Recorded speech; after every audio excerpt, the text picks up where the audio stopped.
Welcome to the Mobile Home Park Mastery Podcast, where you will learn how to identify, evaluate, negotiate, perform due diligence on, finance, turn around, and operate mobile home parks.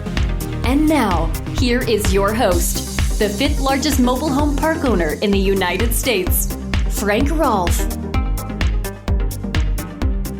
There are more lawyers in America than all the other countries in the world combined. And that's because we have so many laws. This is Frank Rolfe, the Mobile Home Park Mastery Podcast. I want to give you a primer just on some of the housing laws that mobile home park owners have to deal with concerning their own mobile homes that they bring in or homes that they inherit, and then they want to go out and sell those. There's so many things, many of which the average person has never even heard of, yet they have to be aware of these national, state, and local laws. So let's just break this up into those categories. Let's start off with the national laws regarding mobile homes. The first one is HUD installation. Now, HUD installation is a federal thing if you're a state that elects to go with that. So this one falls both on a national basis, but also on a state basis. And HUD says how you're supposed to install that home. And in the states that adopt HUD, you have to pour typically a concrete pad, piers, or runners underneath the home in question before you can set it. Now, it's not always quite that simple. Sometimes it's only for brand new homes, but not used homes. And in other states, it may be for both new and used homes. But you have to be aware of this. You can't just go in a HUD installation state and put the home on dirt like you can in Texas. You won't be able to do it that way in Minnesota. So based on where you are in the nation, you either will fall under this national mandate or you will not. But you have to know to ask for it. The average person has never heard of HUD installation standards. They don't even know how you build a pad or how you build piers or how you build runners. But if you skip those steps, the ramifications can be just terrible for you. Another national law, of course, is fair housing. You have to understand the laws of fair housing. Now, the number one place where most people get screwed up on that is something that's called steering. We all know that you have to let everybody into your mobile home park community regardless of age, race, creed, color. Those we all know. But steering seems really awkward and backwards to me. Because when a manager steers a customer into a home, the customer asks the manager, "I've got 3 kids. I'd like to be around other families.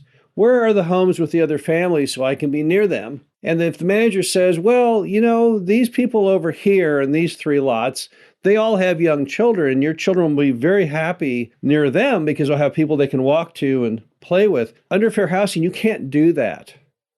You have to treat all the customers and all the lots identically like you have no idea. And to me, that's always so strange because people do, in fact, like to be near people who have similar situations.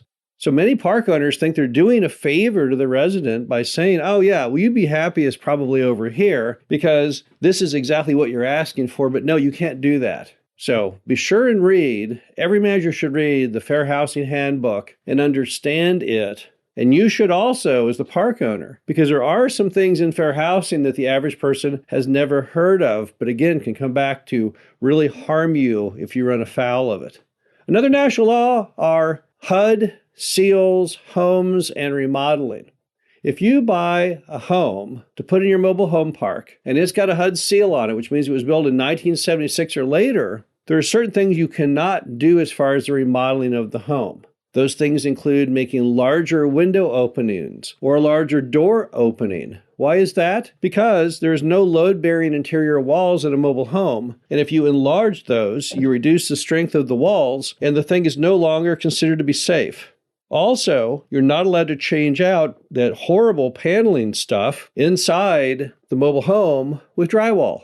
Why is that? Because you're adding weight to the home, weight to the frame.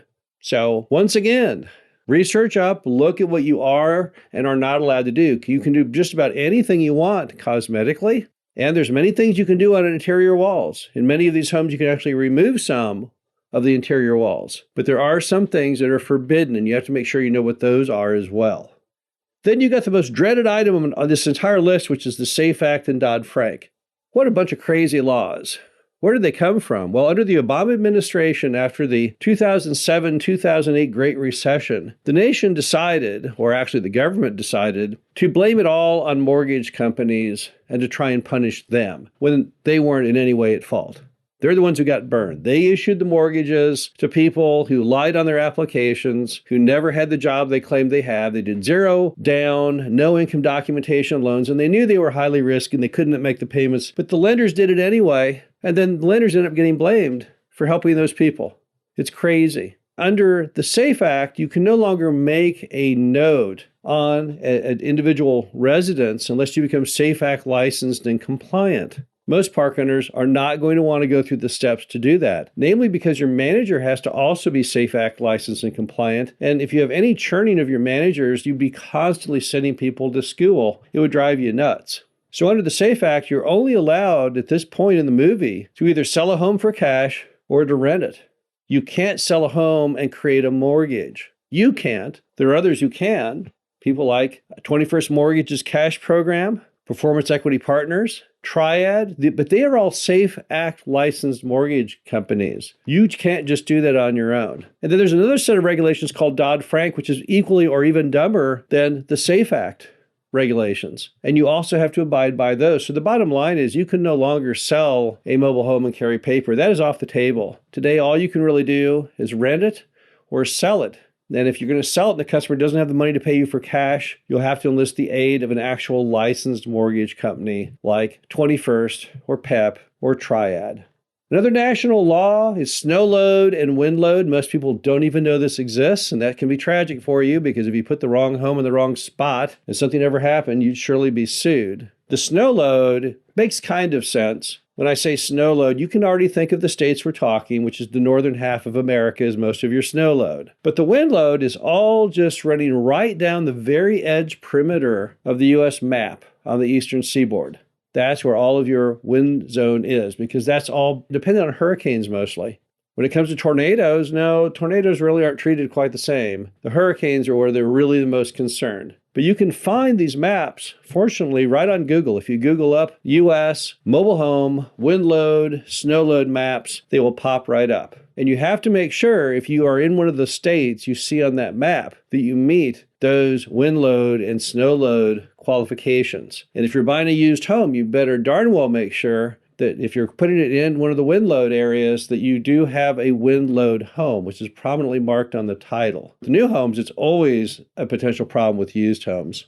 Now let's look at the state laws out there. One of the big state laws that people have never heard of is a law called habitability warranty. That's an anti-slumlord law that most states have adopted. And what it says is you cannot sell a mobile home necessarily in as-is condition. In Texas, for example, under habitability, you have to have no holes in the roof, but you can have holes in the floor as long as they don't exceed the size of a dime. You must have hot water, cold water, a tub, a sink, a toilet.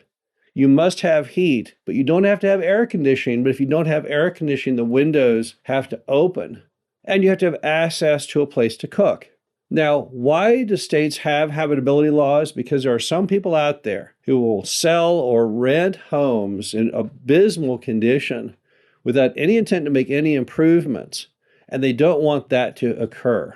So by having strict habitability laws, it stops people from living in complete squalor because the landlord can't rent or sell the home until they've brought it up to code. It's very important you understand these laws in your state because if you don't and you get caught, not only can you be sued, but they can make you go in and do massive amounts of renovation to the home, far in excess of what the code actually required. And that's kind of your punishment.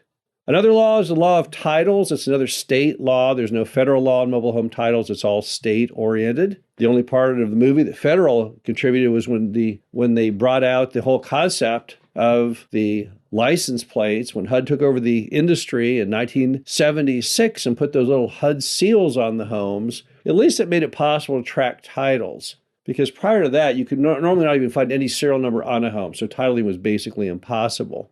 Today, however, titling is still very, very, very, very difficult.